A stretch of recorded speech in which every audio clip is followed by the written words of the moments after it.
আমাদের মানুষ বিচার জানে না, টাকা পয়সা দেয় না, বিচার নাই, টাকা খায়।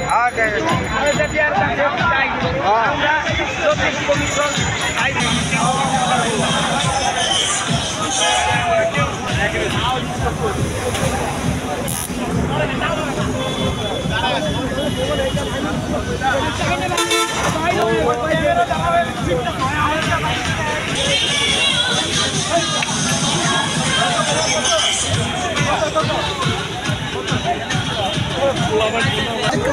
ভাই এই যে এটা কোথায় পেয়েছেন, কিভাবে নিচ্ছেন? এটা আমি কিনে নিয়েছি ভাইয়া।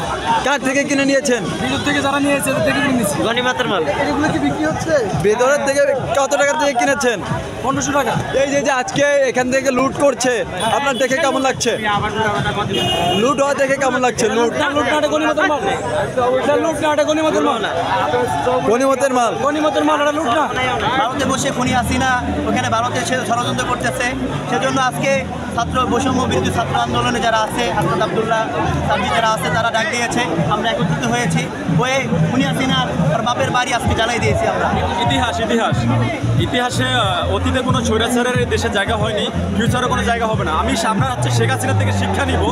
আমরা হচ্ছে ফিউচারে কেউ যেন স্বৈরাচার না হই। আমরা শেখ হাসিনা বাপকেও ছাড়বে না, আপনি যেই হোক না কেন।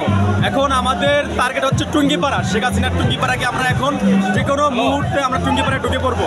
শেখ হাসিনার কোনো অস্তিত্ব বা আওয়ামী লীগের কোনো অস্তিত্ব দেশে থাকবে না, ফ্যাসিস্টের কোনো অস্তিত্ব দেশে থাকবে না।